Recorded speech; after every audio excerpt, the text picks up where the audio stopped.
Selamat datang di Beetle Channel, semoga kita bahagia. Jangan lupa subscribe, like, komen dan share agar channel ini semakin berkembang. Terima kasih. Bab 828. Kamu diizinkan untuk menyerangku tetapi aku tidak diizinkan untuk melawan. Tanya Jasper. Wajah Morrison memerah-merah. Dia sangat malu sehingga dia sangat ingin menggali lubang di tanah dan mengubur dirinya di dalamnya. Dia mengira semua orang di ruang eksekutif menertawakannya, terutama Henry Lau yang idiot itu. Raut wajah pria itu seolah berkata, "Kau sangat memalukan." Morrison mengepalkan tinjunya dan mengambil napas dalam-dalam, berkata dengan dingin, "Maksudmu kau berencana untuk melawanku sampai akhir, ya? Ini hanya tindakan balasan yang harus saya ambil." Ekspresi Jasper berubah dingin dan acuh tak acuh juga. Setelah mengeluarkan tawa jahat, Morrison melirik Jasper dengan dingin dan berkata dengan suara rendah, "Apakah kamu tidak apa-apa, Jasper Line? Mari kita tunggu dan lihat, kalau begitu. Saya akan menggandakan semua yang telah Anda lakukan kepada saya hari ini dan mengembalikannya kepada Anda suatu hari nanti." Karena itu, Morrison berbalik dan membawa pengawalnya pergi. Jasper tidak menghentikannya. Dia dan Morrison secara resmi menjadi musuh bebuyutan. Jasper sudah terlalu sering bertemu orang seperti Morrison. Morrison pasti akan memikirkan cara untuk membalas dendam. Prioritas utama Jasper saat ini adalah mengakuisisi Google karena segalanya akan berubah jika dia menyeretnya terlalu lama. Jika Morrison berniat untuk melawannya sampai akhir, itu bisa menimbulkan masalah dan menimbulkan gelombang besar. Karena itu, Jasper segera mendekati Brin dan Page untuk berkonsultasi dengan pemegang saham lain guna mengambil keputusan pembelian saham. Di sisi lain, Morrison tampak sangat muram saat meninggalkan Hilton Hotel. "Bapak Morrison, apakah kita akan terus menghubungi pemegang saham Google lainnya dan membeli saham mereka berdasarkan penawaran sebelumnya?" Seorang kepercayaan bertanya. "Beli saya." Morrison mengutuk. Orang kepercayaan itu terdiam saat melihat ekspresi melarang Morrison. "Kami akan kembali. Aku harus segera menemui ayahku." Morrison mendesis jahat. Segera, Morrison pulang dan menemukan Robin bekerja di ruang kerjanya. Robin mengangkat kepalanya ketika dia mendengar pintu terbuka dan mengerutkan kening saat melihat ekspresi wajah Morrison. "Kenapa kau terlihat sangat marah? Ada apa dengan tanda tamparan di wajahmu? Apakah Anda terlibat perkelahian?" Morrison menjadi marah setelah mendengar pertanyaan Robin dan berbicara dengan gigi terkatup, "Ayah, aku ingin menghancurkan keluarga hukum Harbor City. Henry Lau, si idiot itu, menamparku." Robin menutup laptopnya setelah mendengar apa yang dia katakan dan menjawab dengan datar, "Apakah menurut Anda kuantum fun milik saya?" Morrison mengamuk, berteriak, "Apakah aku harus membiarkan dia memukulku tanpa alasan? Ceritakan padaku apa yang terjadi," kata Robin. Morrison menceritakan kejadian itu dan memukulkan tinjunya ke meja belajar, berkata dengan marah, "Saya tidak pernah merasa lebih dipermalukan dalam hidup saya juga tidak pernah menderita kerugian yang begitu besar." Menurut Jasper, siapa dia? Apakah burung-burung tua di investasi kolosal menjadi gila? Mengapa mereka berdiri di sisinya sejauh mereka bahkan tidak ragu untuk mengancam awam? "Apa yang Anda tahu?" Robin menggelengkan kepalanya. Dia pikir putranya terlalu kekanak-kanakan. "Hanya karena kamu anakku, bukan berarti kamu bisa membuang berat badanmu." Setelah semua yang dikatakan dan dilakukan, awam masih jauh lebih kuat daripada kuantum. Ketika kepentingan terlibat, burung-burung tua itu bahkan tidak akan menunjukkan rasa hormat kepada saya, apalagi menunjukkannya kepada Anda. Terlebih lagi, ini semua terjadi karena kamu menyinggung kolosal. Kamu pikir kamu siapa yang memiliki ide arogan yang gila-gilaan? Menolak untuk menerimanya, Morrison berkata, "Tetapi ayah, Quantum Fund telah menghasilkan banyak keuntungan untuk mereka di bawah kepemimpinan Anda. Terlepas dari yang lainnya, Mereka memperoleh keuntungan yang luar biasa selama insiden pangsa pasar Harbor City tahun lalu. Begitulah kapitalis. Mereka melihat keuntungan, bukan perasaan. Robin melambaikan tangannya.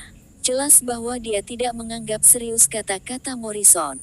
Hukum tidak semudah yang Anda pikirkan.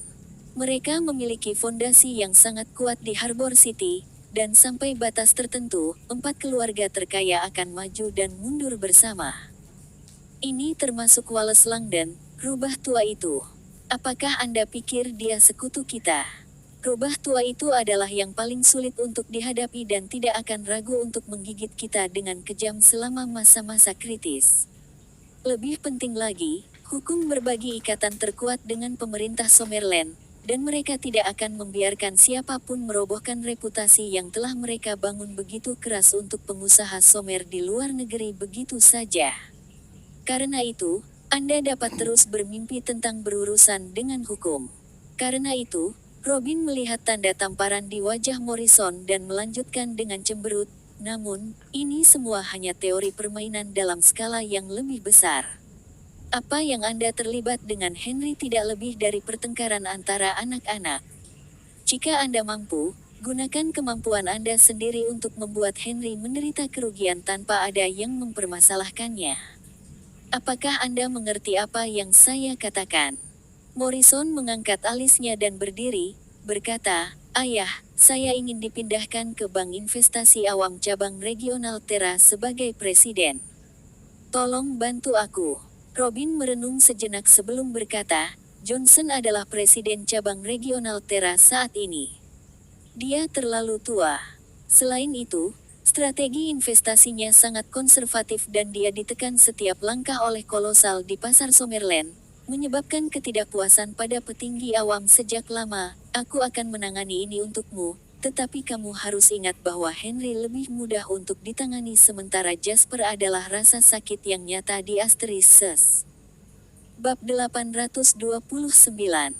Apapun yang Anda lakukan, pastikan Anda melakukannya dalam satu serangan bersih dan jangan beri dia kesempatan untuk bangkit kembali. Kalau tidak, saya akan menyarankan Anda untuk tidak melakukan apa-apa. Setelah Morrison menarik diri dari akuisisi Google, ditambah dengan kerja sama Page dan Brin, akuisisi Jasper selanjutnya berjalan tanpa hambatan. Jasper tidak bersikap mudah pada para pemegang saham yang menjual hanya untuk mendapatkan keuntungan dengan mendapatkan harga yang bagus. Dia menurunkan harga sebesar 30% dan bersikap acuh tak acuh. Page dan Brin memberi Jasper kerja sama penuh mereka. Pemegang saham ini telah membuat mereka sangat tidak senang sebelumnya ketika Google hampir jatuh ke tangan Morrison karena mereka. Itu sama saja dengan mengambil nyawa Brin dan Page. Apalagi Jasper membeli sebagian sahamnya dengan harga tinggi. Pada akhirnya, Jasper menghabiskan $120 juta AS untuk mengakuisisi 70% saham Google secara keseluruhan dan menjadi pemegang saham terbesar Google. Sementara itu, Page dan Brin adalah dua pemegang saham tersisa yang memiliki total 30% saham. Pemegang saham lainnya disingkirkan oleh Jasper. Pada saat ini, para pemegang saham itu, termasuk Todd, masih merasa seolah-olah mereka telah menghasilkan banyak uang. Dengan saham Sena yang Jasper berikan kepada Todd, yang masih meningkat selama periode waktu ini, Todd telah memperoleh hampir $80 juta AS.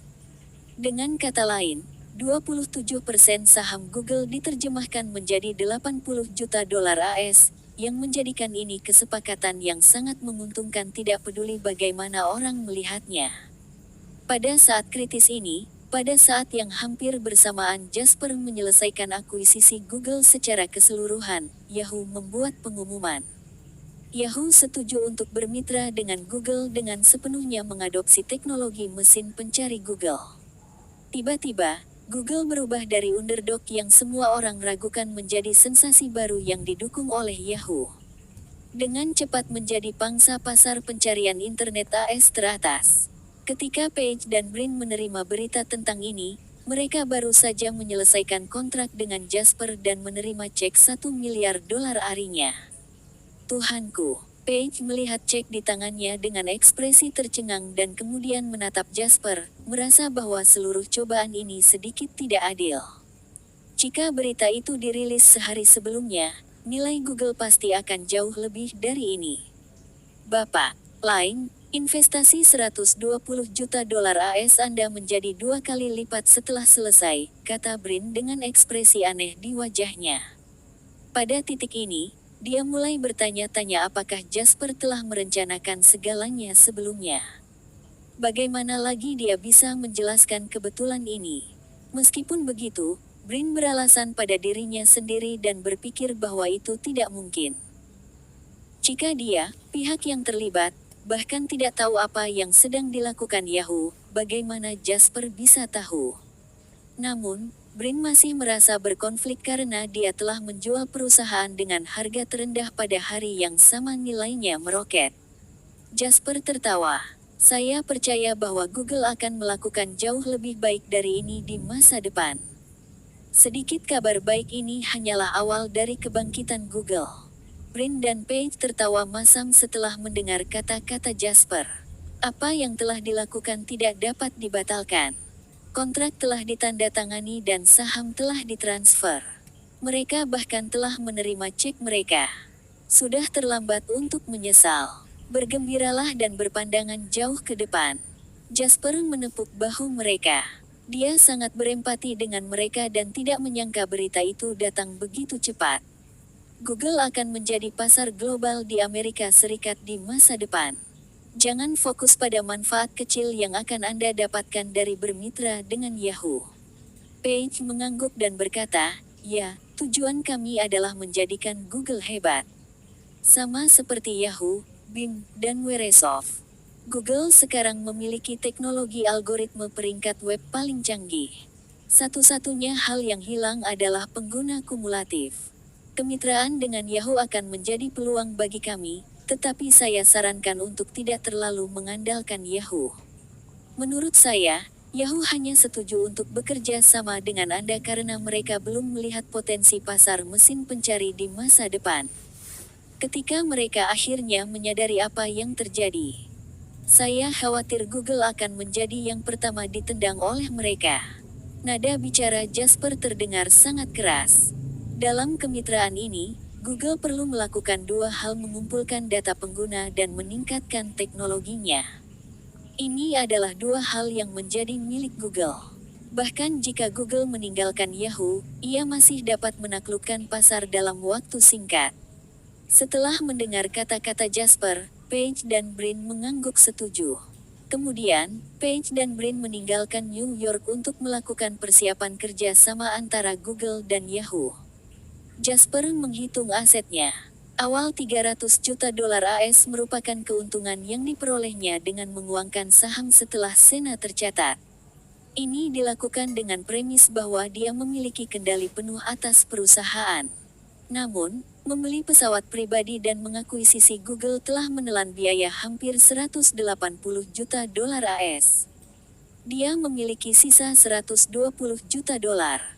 Meskipun harga saham Sena telah naik lagi selama periode waktu ini dan mencapai harga tertinggi baru 150 dolar AS, bahkan saham terpanas akan merosot suatu hari nanti. Hari ini, Jasper menyadari bahwa harga saham Sena mulai melemah. Jika tidak ada berita besar, harga saham Sena akhirnya akan berada di kisaran 130.140 dolar AS. Itu juga untuk mengatakan bahwa Jasper dapat sekali lagi menguangkan sekitar 40 juta dolar AS dari pasar saham. Saat ini, JW Investment Company sangat membutuhkan dana untuk mendukung pengembangan berbagai anak perusahaan. JW masih merugi, sehingga Jasper tak segan-segan. Bab 830. Menguangkan 40 juta dolar AS itu. Total 160 juta dolar AS dan Google adalah dua hal yang didapat Jasper dari perjalanannya ke Amerika Serikat kali ini. Uang bukanlah masalah besar karena akan digunakan untuk membantu dalam keadaan darurat yang mungkin dihadapi JW nantinya. Mengakuisisi Google adalah puncak acara. Setelah semuanya selesai, Jasper tidak ada lagi yang harus dilakukan di Amerika Serikat, maka dia membawa Henry dan Julian ke supermarket besar di Amerika untuk membeli beberapa barang mewah sebagai souvenir ketika mereka kembali. Ini untuk Wendy, Dawson, orang tuanya, dan seterusnya. Pemberian hadiah sangat penting. Jasper menghabiskan ratusan ribu dolar, kira-kira 3-4 juta Somer dollars, tanpa cemberut. Begitulah kehidupan orang kaya yang membosankan. Jasper, yang berencana kembali keesokan harinya, menerima telepon malam itu dan menghubungi Gulfstream Aerospace untuk meminta penerbangan pulang semalam. Ayahnya, Charlie Line, dirawat di rumah sakit setelah dipukuli oleh seseorang. Bandara Internasional Mauritius City di Summerland. Gulfstream G500, satu dari dua pesawat pribadi model ini di seluruh dunia, mendarat dengan anggun di landasan pacu bandara. Banyak turis dan bahkan pegawai bandara memandang pesawat yang tampak asing itu dengan rasa ingin tahu. Hanya pilot, yang sering mengikuti berita terkini tentang pesawat terbang, yang dapat mengenali asal pesawat tersebut. Persetan denganku, lihat itu, Brad. Bukankah itu Gulfstream G500 yang kita lihat di majalah pilot tempo hari? Di dalam kokpit pesawat Boeing yang hendak meluncur ke landasan pacu, kopilot menatap dan berseru kepada Gulfstream G500 yang baru saja mendarat di landasan pacu dan hendak memasuki apron. Brad, sang pilot, segera berbalik untuk melihat dan mengenali pesawat pribadi itu pada pandangan pertama. Dia berkata sambil meneteskan air liur, "Apakah kamu bercanda? Pesawat ini baru saja mendapatkan izin penjualan tapi sudah ada yang membelinya. Mungkinkah ini penerbangan uji Gulfstream yang diterbangkan oleh karyawan mereka sendiri? Pernahkah Anda melihat pesawat pribadi asing terbang ke Summerland untuk uji terbang? Itu pasti pesawat baru yang baru saja dibeli oleh bos super kaya," kata kopilot seolah-olah dia tahu betul hal ini. Brengsek, orang-orang kaya ini hanya obat bius, membeli pesawat segera setelah terdaftar di pasar. Berapa biaya ini? Uang bukanlah hal utama di sini tetapi jaringan orang itu. Gila membayangkan betapa luasnya jaringan orang ini untuk bisa langsung membeli pesawat pribadi setelah terdaftar, kata kopilot dengan iri. Di bawah tatapan iri yang tak terhitung jumlahnya, Gulfstream perlahan berhenti di landasan. Jasper turun dari pesawat terlebih dahulu. Jasper tidak punya mood atau waktu untuk menghargai kenyataan bahwa dia telah kembali ke negaranya. Dia langsung menuju ke Wendy yang sudah menunggu di sana. "Apa yang salah?" Jasper bertanya dengan ekspresi cemberut. Tidak ada orang yang akan tahan dengan kenyataan bahwa orang tua mereka dipukuli oleh orang lain.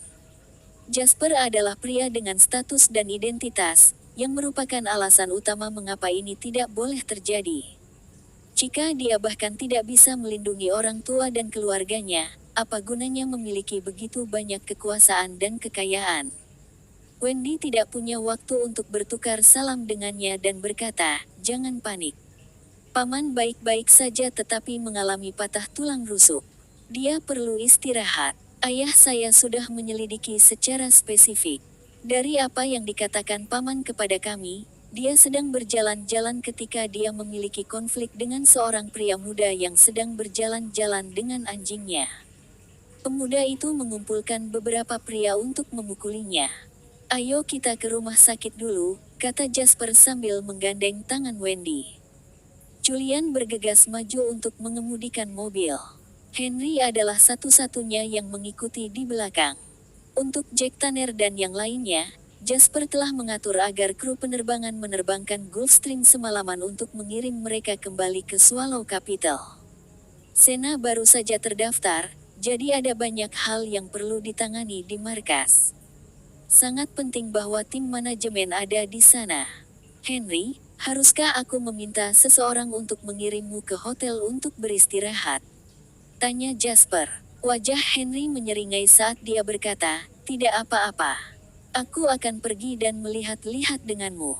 Kami berteman. Aku tidak mungkin menutup mata ketika hal seperti ini terjadi, kan?" "Baik-baik saja maka." Jasper melontarkan senyum terima kasih padanya dan masuk ke mobil bersama Henry. Rumah Sakit Umum Provinsi Kota Mauritius. Jasper dan kelompoknya bergegas ke unit perawatan intensif. Jasper bertemu orang tuanya di bangsal. "Bagaimana perasaanmu, Ayah?" Ayah berjalan ke tempat tidur dan bertanya dengan prihatin.